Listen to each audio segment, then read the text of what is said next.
या कुक्षि विवरे कृत्वा स्वयं रक्षति सर्वतः। नमामि जननीं देवीं परां प्रकृतिरूपिणीं। कृच्छ्रेण महता देव्या धारितोऽहं यथोदरे। तत्प्रसादात् जगद्दृष्टं मातुर्नित्यं नमोऽस्तु ते। पृथिव्या यानि तीर्थानि सागरादीनि सर्वतः वसन्ति यत्र तां नौमि मातరం భూతిహేతవే. మాతృదేవో భవ పితృదేవో భవ.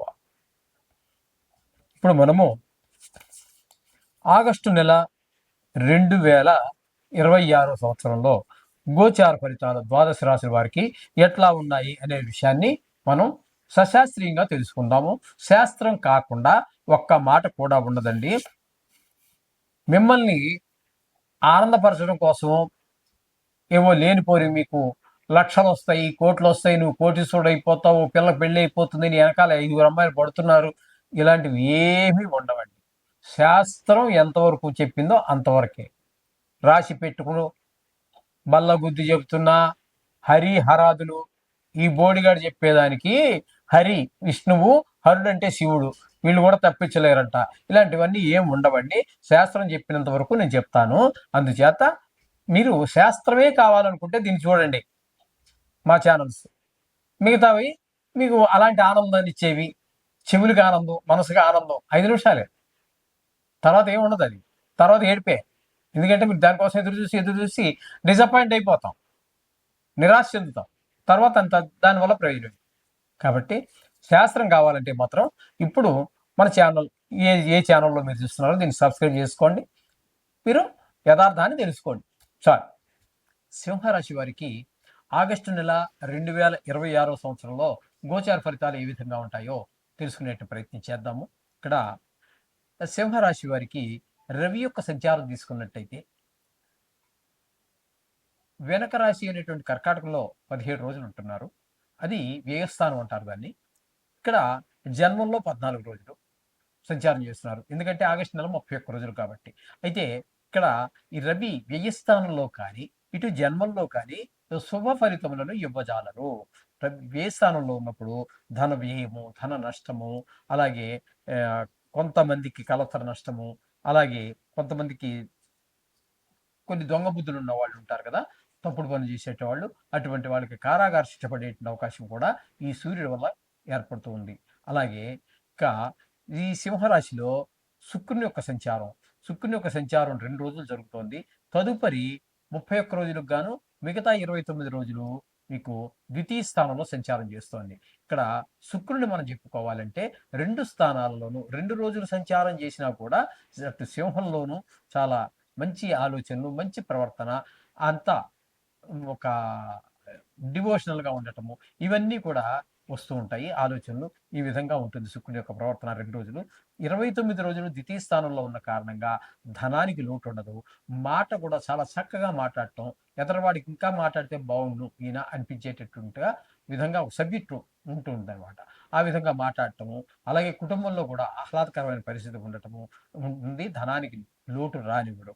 ఈ విధంగా శుక్రుడు 2 స్థానాలలోనూ కూడా నెలకి నెల అంటే 31 రోజులు కూడా శుభ ఫలితాలే ఇస్తూ ఉన్నారు.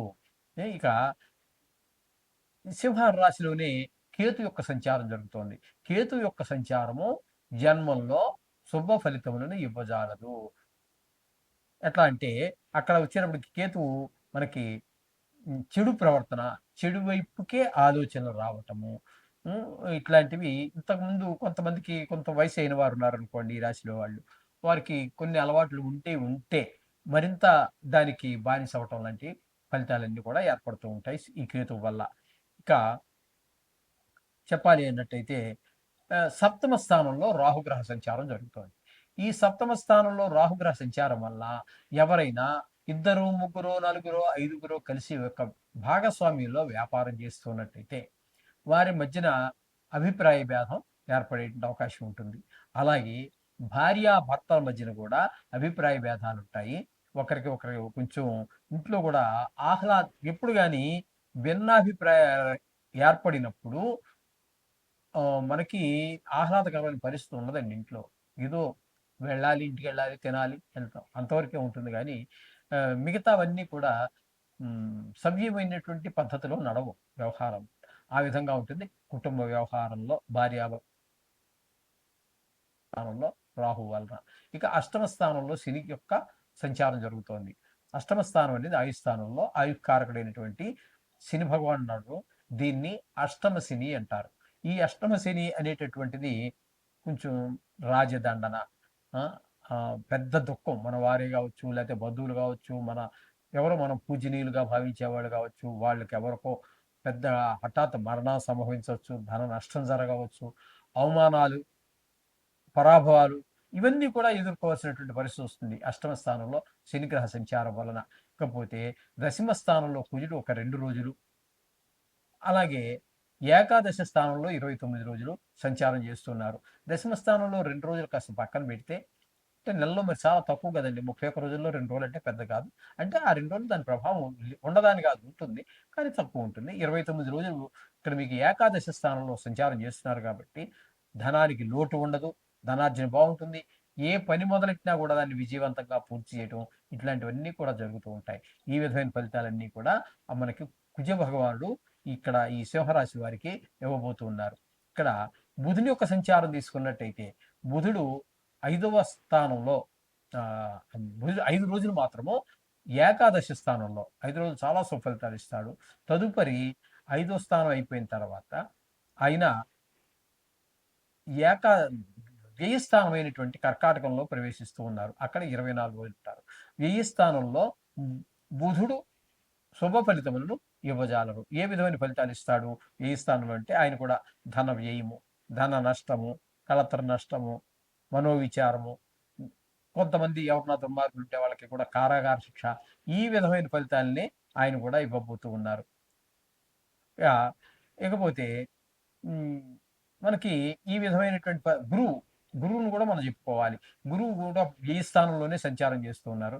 ఆ గురువు వ్యయ స్థానంలో ఆయన కూడా ధన వ్యయము, ధన నష్టము, ఇవన్నీ కూడా ఒక రాశిలో ఎన్ని గ్రహాలున్నా అందులో ప్రతికూలంగా ఉన్న గ్రహాలు వేరే ఫలితాలు ఇస్తాయి. కానీ ఇంచుమించుగా రవి, మీకు ఇక్కడ సింహ రాశి గురించి మనం చెప్పుకుంటున్నాము కాబట్టి దీనికి వ్యయ స్థానం అవుతుంది. రవి శుభ ఫలితములను ఇవ్వజాలడు, గురువు శుభ ఫలితములు ఇవ్వజాలడు, బుధుడు కూడా శుభ ఫలితములను ఇవ్వజాలడు. ఇది గుర్తుపెట్టుకోవాలి. చేత ఆ వ్యయ స్థానంలో ఉన్నటువంటి ఏ ఒక్క గ్రహం, అక్కడే కనుక మరి శుక్రుడు ఉన్నాడు అనుకోండి, ఆయన వ్యయ స్థానంలో శుభఫలితాన్ని ఇచ్చేటటువంటి ఏకైక గ్రహం.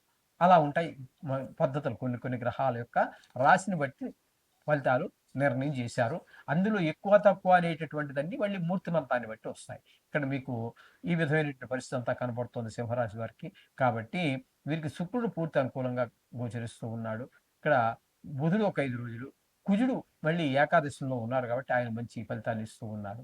కాబట్టి ఈ విధమైన గ్రహాలు మాత్రమే అనుకూలంగా ఉన్నాయి.